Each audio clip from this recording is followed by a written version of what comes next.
Nós vivemos em um tempo em que as pessoas têm milhares de conexões, né? Mas cada vez menos vínculos verdadeiros. A tecnologia ela nos aproximou da tela, mas muitas vezes ela nos afastou dos corações das pessoas. E assim, essa tecnologia e todas as outras coisas que nós vivemos, isso tem afetado a nossa vida espiritual também. Mas será que dá para viver uma fé isolada? Será que dá para andar com Deus, mas desprezar as pessoas ao nosso redor? É muito fácil amar quando está tudo bem, né? Mas e quando a gente precisa suportar uma pessoa, aguentar algo que ela faça que talvez não seja do nosso agrado? E quando o outro é difícil? E quando a convivência muitas vezes dói? Hoje nós vamos falar sobre algo essencial, mas muitas vezes esquecido: a importância dos relacionamentos na nossa jornada com Deus. E como uma identidade bem resolvida pode nos ajudar a viver melhor com os outros, conosco mesmo e com o próprio Deus. Fica com a gente porque começa agora o programa Adoração, o seu encontro com a Palavra de Deus.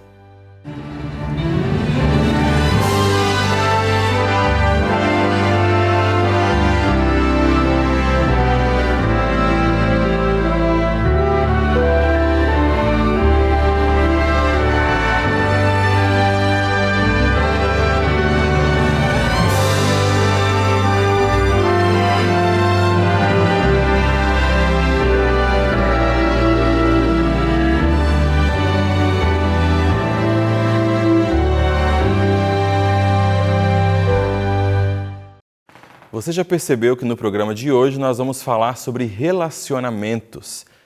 E não haveria revista melhor para a gente falar sobre relacionamentos ligado à nossa emoção e aquilo que nós somos e entendemos do que a revista Mente Feliz.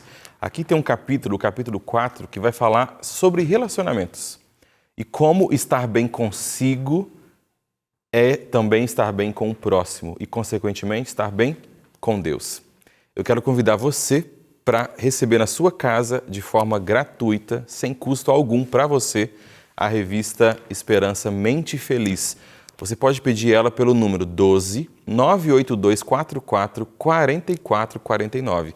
Ela vai chegar inteiramente grátis na sua casa. É uma revista escrita por um renomado, né, e bem conhecido de você, inclusive, psiquiatra, Dr. César Vasconcelos. E aqui ele trabalha alguns conceitos para uma vida feliz emocionalmente. Eu creio, né, acredito eu, que essa seja a maior necessidade para nós hoje, equilíbrio emocional. E parte do equilíbrio emocional se dá também por ter relacionamentos saudáveis. Então fica aqui a nossa dica, o nosso convite para você. Peça aí pelo 12 98244 4449, é o número do nosso WhatsApp, o WhatsApp da nossa Escola Bíblica, onde você vai mandar uma mensagem, fazer ali o seu pedido, dizer qual revista você quer, e pelo WhatsApp mesmo você consegue receber a confirmação e a revista na sua casa em alguns dias após o pedido, ok? Peça aí que eu tenho certeza que isso vai ser uma bênção para você. E aproveito já para agradecer aos nossos Anjos da Esperança. Por meio do projeto Anjos da Esperança, tudo isso aqui se torna uma realidade, né?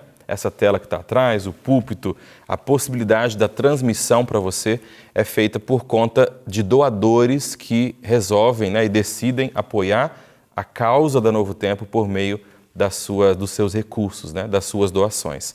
Então fica o nosso agradecimento e o meu convite também é você, se você quiser se tornar um anjo da esperança. Quero convidar você para orar comigo nesse momento, antes da gente entrar aí nesse assunto importante, né, que são os relacionamentos interpessoais. Ore comigo. Santo Deus, mais uma vez estamos aqui, Senhor, no programa Adoração, para adorar a Ti e ter um encontro de verdade, Pai, com a Sua Palavra. Nós pedimos que isso seja uma realidade mais uma vez no dia de hoje. Esteja conosco, ilumine nossa mente, se faça presente, Pai, conosco aqui no Novo Tempo e com aqueles que nos assistem também e acompanham esse programa. É o que nós te pedimos e agradecemos em nome de Jesus. Amém. Muito bem, eu quero convidar você para abrir a sua Bíblia lá no livro de Efésios, carta de Paulo aos Efésios. Procure aí comigo no capítulo 4. Livro de Efésios, fica depois de Gálatas, né? e no capítulo 4. No capítulo 4 nós vamos encontrar um verso que é muito usado hoje em dia, né, para falar de relacionamento, e nem sempre muito bem compreendido, mas eu quero estudá-lo com você. Efésios 4, no verso 2. Diz assim: com toda a humildade e mansidão, com longanimidade, suportando-vos uns aos outros em amor.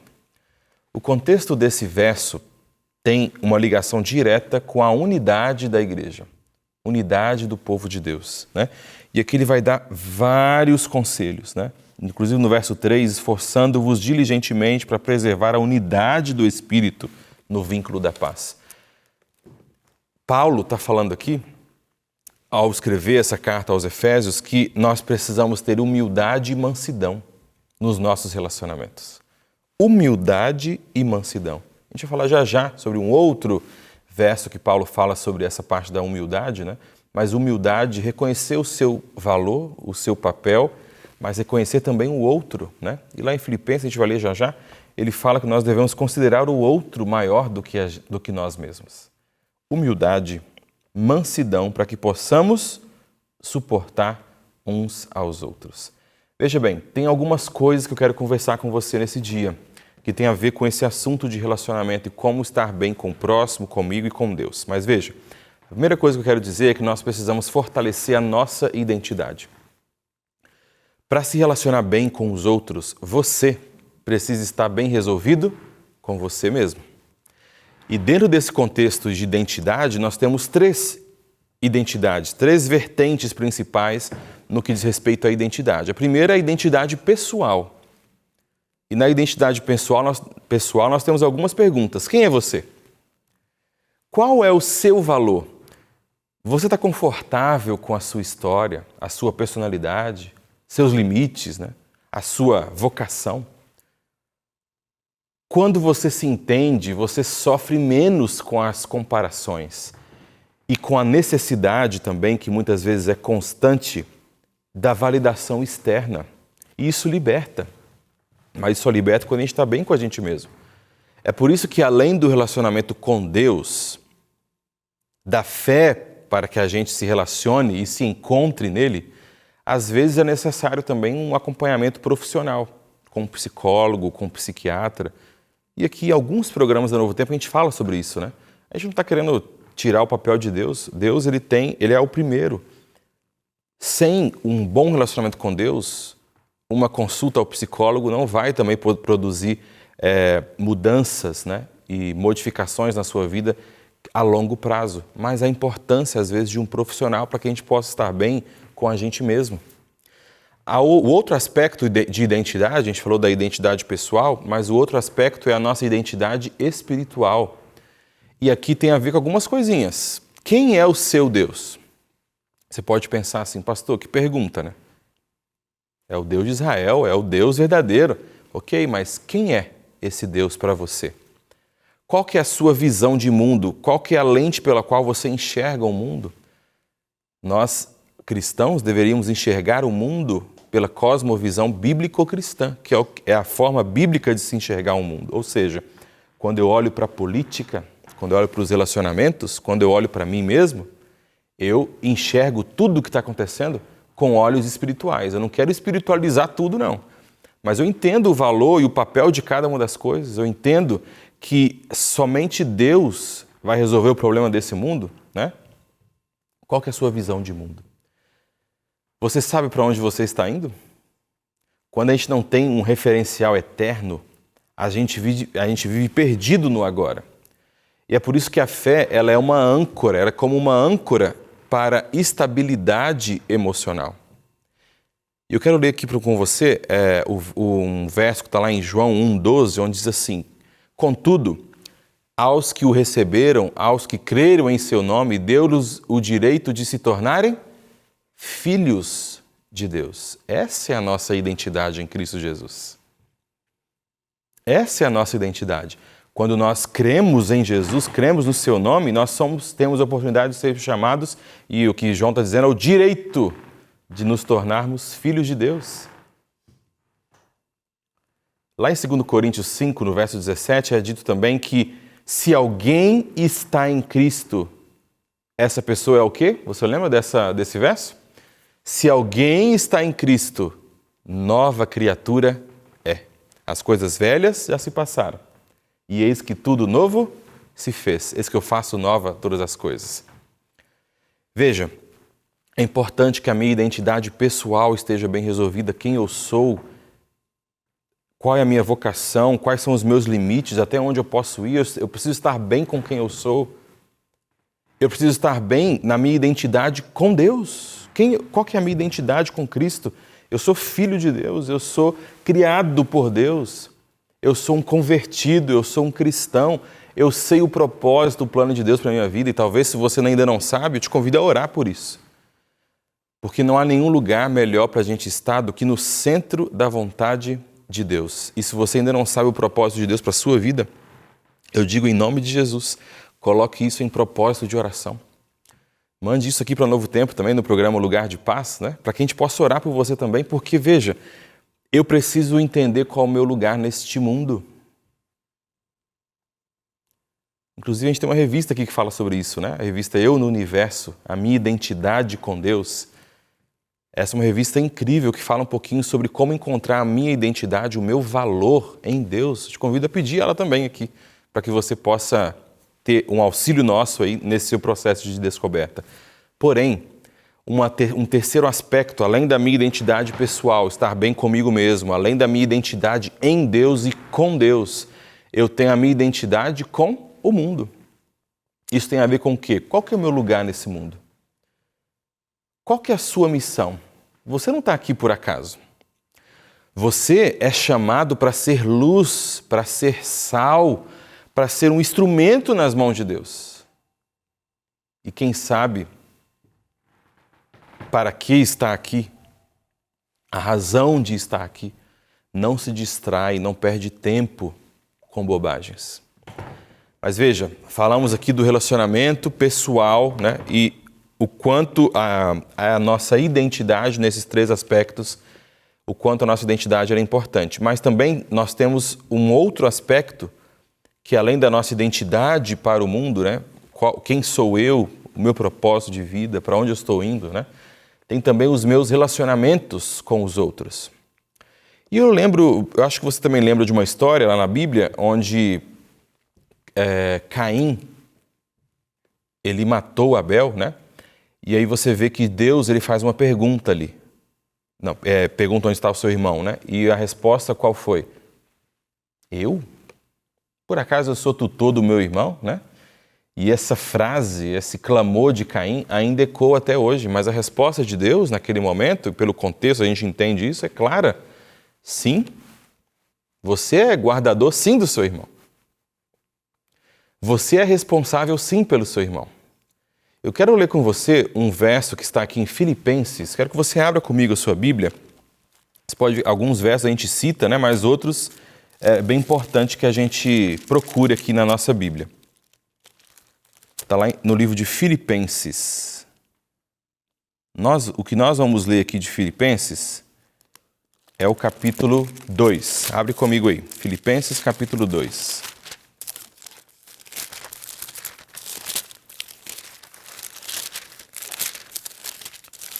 Filipenses, capítulo 2, no verso 3, nós encontramos algo incrível. Veja bem, diz assim: não façais nada façais, né, por partidarismo ou vanglória, mas por humildade, e olha que coisa incrível, considerando os outros superiores a si mesmo. Paulo, ele destaca aqui que dentro da comunidade cristã, os relacionamentos, eles precisam ser marcados por essa palavrinha, humildade. E Paulo orienta aqui os filipenses a rejeitarem o egoísmo, rejeitarem a vaidade. E a orientação de Paulo qual que é? Cultivar no seu coração o valor pelo próximo. Enxergando o outro como mais importante do que si mesmo. Gente, como a nossa vida seria diferente se nós considerássemos o outro como mais importante do que eu? Não no sentido de valor. Todos nós temos o mesmo valor perante Deus. Mas a humildade me levaria a me importar mais com o meu próximo, com aquilo que ele vive, com a sua história, o seu histórico de vida. Isso explica muita coisa no comportamento e na vida de muitas pessoas. Veja, a vida cristã, ela não é vivida só diante de Deus, mas também diante dos outros. E egoísmo, eu digo para você que é anticristão, é antibíblico. Tem um autor chamado John Dewey, ele diz o seguinte: a maior necessidade humana é sentir-se importante. Isso nos lembra que toda pessoa ao nosso redor, ela está sedenta por relacionamento, por pertencimento. Você pode falar, não, mas eu sou tímido, pastor, eu gosto de ficar sozinho. Eu te entendo, né? Mas mesmo assim, o pertencimento e os relacionamentos, eles são importantes em nossa vida. Porque se relacionar é carregar um pouquinho do outro. Mas, pastor, lidar com gente não é fácil. Ser humano é complicado. Eu sei disso. Eu sei disso. E eu imagino que você já se frustrou com alguém, não é verdade? Em seus relacionamentos. Você já se frustrou com alguém. Mas provavelmente você também já frustrou alguém. Mesmo tentando fazer o certo. Isso acontece porque as pessoas, elas formam expectativas com base nelas mesmas, nos seus medos, nas suas histórias e nas suas carências às vezes. E quando você não corresponde, né, a uma dessas necessidades, vem a decepção. Mas ela revela mais sobre quem espera de você do que quem você realmente é. E aqui tem algumas questões. Veja, não viva para agradar todo mundo. É necessário escutar com humildade, mas filtre com sabedoria. E siga aquilo que você filtrou e entendeu com Deus que é verdade, mas siga com convicção. Alguns estudos mostram que as amizades verdadeiras, elas são tão importantes para a nossa vida como uma saúde mental, né? E uma saúde vinda de uma boa dieta.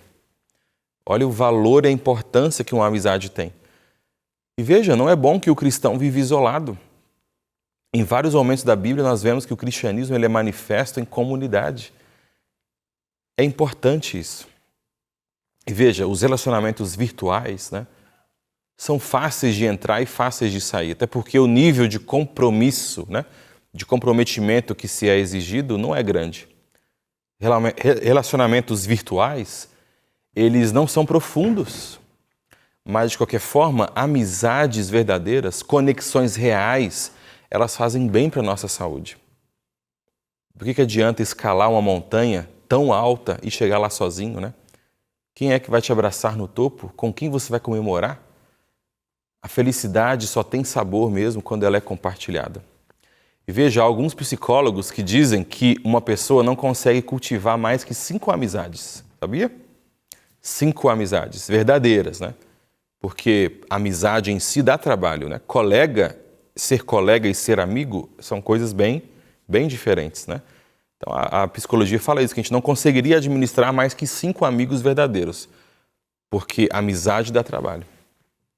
E na própria Bíblia, nós temos exemplos assim também de amizade. E eu quero citar alguns para você aqui. Alguns dos exemplos. A amizade entre Davi e Jonatas. Que amizade linda, né? Era até mal interpretada hoje em dia, mas era uma amizade incrível. E Jonatas, ele se arriscou muito, inclusive, né? Para proteger o seu amigo. Para proteger o seu amigo, para proteger os nossos amigos, a gente se arrisca. Um outro exemplo muito grande, muito forte de amizade na Bíblia é a amizade de Ruth e Noemi. Veja, que coisa incrível, talvez você se identifique com essa história também. Ambas as mulheres, elas perderam o marido. E essa tragédia forjou a amizade das duas, né? Noemi decidiu voltar para Belém, mas Ruth, sua nora, escolheu ficar do seu lado, mesmo em meio às dificuldades que ela enfrentou. Nós temos uma amizade também muito linda na Bíblia, e diferente das outras, né? Que é a amizade entre Paulo e Timóteo. E qualquer momento você lê aí o livro de Filipenses, lê o livro de Timóteo, lê o livro de Tito, e você vai ver como que era a linguagem de Paulo com Timóteo. Paulo tinha um carinho especial com Timóteo, e Timóteo ouvia os conselhos de Paulo. Que coisa linda, né? Quando a gente tem um amigo, a gente confia nesse amigo, a gente se aconselha, ouve e segue os conselhos inspirados desse amigo, né? Por isso a importância de ter amigos de Deus. Porque a caminhada nesse mundo não é fácil. E quando nós temos amizades que nos afastam de Deus, aí pior ainda, né? Mas nós temos também a amizade entre Jesus e os discípulos, a ponto, né, de alguns discípulos se reclinarem no ombro de Jesus. Que coisa linda! A amizade entre Elias e Eliseu, outra amizade linda também. Um substitui o outro aí, né? De tão forte que era essa amizade. Caminhando aqui para o final, eu quero falar com você sobre um outro aspecto do seu relacionamento com você mesmo, que tem a ver com uma palavrinha difícil que se fala por aí, chamada congruência. O que quer dizer isso? Nada mais do que viver aquilo que se prega. Viver aquilo que se diz. Tem uma frase bem famosa que fala assim: o que você o que você faz fala tão alto que o que você diz nós não escutamos. Essa frase ela fala sobre viver com integridade, ensinar com a nossa própria vida, antes de ensinar com palavras. Eu preciso viver uma vida de verdade. Conta-se uma história de uma mãe que viajou por muitos quilômetros até encontrar uma pessoa bem famosa, né, que nós conhecemos hoje em dia, não era cristão, mas era Mahatma Gandhi. Ela levava o seu filho pequenininho, de mãos dadas, aflita, preocupada, porque o menino estava com sérios problemas de saúde por conta do excesso de açúcar que ele consumia. Sabendo da admiração que esse menino tinha por Gandhi, essa mãe acreditava que um conselho que viria desse homem, né, surtiria muito mais efeito do que os seus próprios avisos e do que ficar brigando com o menino. Quando ela chegou perto de Gandhi, ela disse: "Ei, por favor, diga ao meu filho que pare de comer açúcar, porque ele não me escuta, mas ele gosta do Senhor, ele com certeza vai te escutar." E a história conta que Gandhi olhou para o menino, pensou por um momento e respondeu com calma: "Veja, volte daqui uma semana." A mãe ficou confusa, porque ela tinha andado para falar com ele, ao invés de falar alguma coisa, dar algum conselho, volte daqui uma semana. Confusa do jeito que ela estava, ela confiou e foi embora. 7 dias depois, ela retornou com aquele menino. E Gandhi, ele olhou com firmeza nos olhos daquela criança, né? E disse assim: "Ei, menino, pare de comer açúcar. Ele faz mal para a sua saúde." Aquela mãe agradeceu. "Obrigado, nossa, finalmente, agora eu acho que ele vai te escutar e vai parar de comer açúcar." Mas ela não pôde conter a sua curiosidade. Ela perguntou: "Senhor, por que você pediu para a gente esperar por uma semana para dizer algo tão simples? Era só falar: 'Ei, menino, para de comer açúcar.'" E Gandhi sorriu para ela e com muita humildade ele respondeu: "Eu pedi para você voltar porque na semana passada eu ainda comia açúcar e eu não podia pedir a ele para fazer algo que eu mesmo não estava disposto a fazer." Sabe, essa história ela nos lembra de uma verdade muito poderosa. As palavras, elas têm força, mas o exemplo não tem apenas força. O exemplo tem autoridade. Não basta dizer o que é certo, é preciso viver o que se prega. Viver o que se prega. Não tem nada mais terrível do que se relacionar com uma pessoa falsa. Nada mais terrível que isso. Como disse Jesus, né, lá em Mateus 23:3, "Fazei tudo o que eles vos disseram, porém não os imiteis nas suas obras, porque dizem e não praticam." Gandhi, ele não era cristão, mas nesse gesto ele viveu um princípio profundamente bíblico e cristão, que é a harmonia entre palavra e prática, teoria e ação. Isso nos chama a fazer um exame, uma análise da nossa consciência. Será que nós temos pedido aos outros atitudes que nós mesmos ainda não assumimos? Tem uma frase famosa que se encontra em um provérbio da Bíblia, né? Provérbios 23:7. Como imagina em sua alma, assim o homem é. Veja, a forma como você se vê define os seus limites ou as suas possibilidades. Se sua identidade ela for líquida, né? Ela for volátil, você muda como o vento. Mas se for firme em Cristo, você resiste ao caos desse mundo. E por isso que a verdadeira felicidade, ela não está em alcançar tudo, mas em ter propósito na nossa caminhada.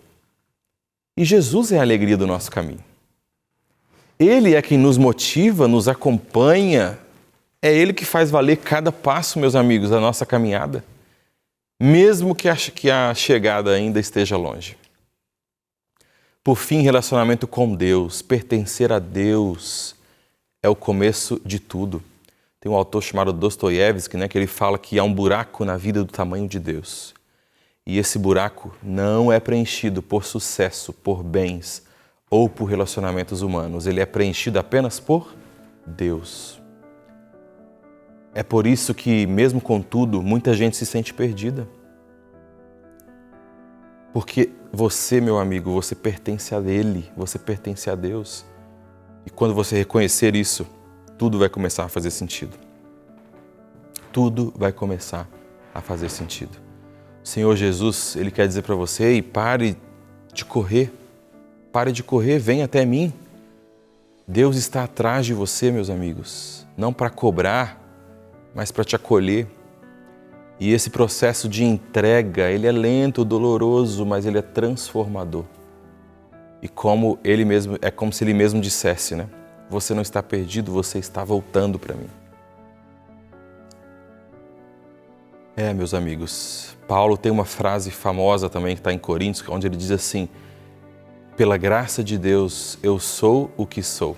Paulo reconhecia a sua culpa, a sua fragilidade, mas isso só realçava a grandeza da graça. E como ele, né? Nós devemos viver em humildade. Humildade por saber que não merecemos. Submissão por confiar que Deus sabe o melhor. E gratidão a Ele, porque Ele nos chama para servi-lo. No fim das contas, tudo isso que falamos, identidade, maturidade, relacionamento, só é possível se houver amor de verdade. O amor que não é um sentimento passageiro, mas uma decisão constante. Amor que corrige com graça, acolhe com paciência e edifica com verdade. Nós falamos aqui sobre a importância de saber quem nós somos, de onde nós viemos e para onde nós estamos indo. E a minha oração é para que isso possa ressaltar quem você é para Deus e quem você é em seus relacionamentos. Que Deus te abençoe e que os seus relacionamentos sejam relacionamentos saudáveis, porque Deus está nos seus relacionamentos e também na sua vida. Quero te convidar para orar comigo nesse momento, para que a gente se entregue de uma vez por todas a Deus e também os nossos relacionamentos. Senhor, se relacionar não é fácil, Pai, relacionamento não é fácil, mas nós queremos entregá-los em Suas mãos. Nos ajude a reconhecer quem o Senhor é, quem nós somos e quem nós somos para o nosso próximo. É o que nós te pedimos, Pai, em nome e por amor de nosso Jesus. Amém.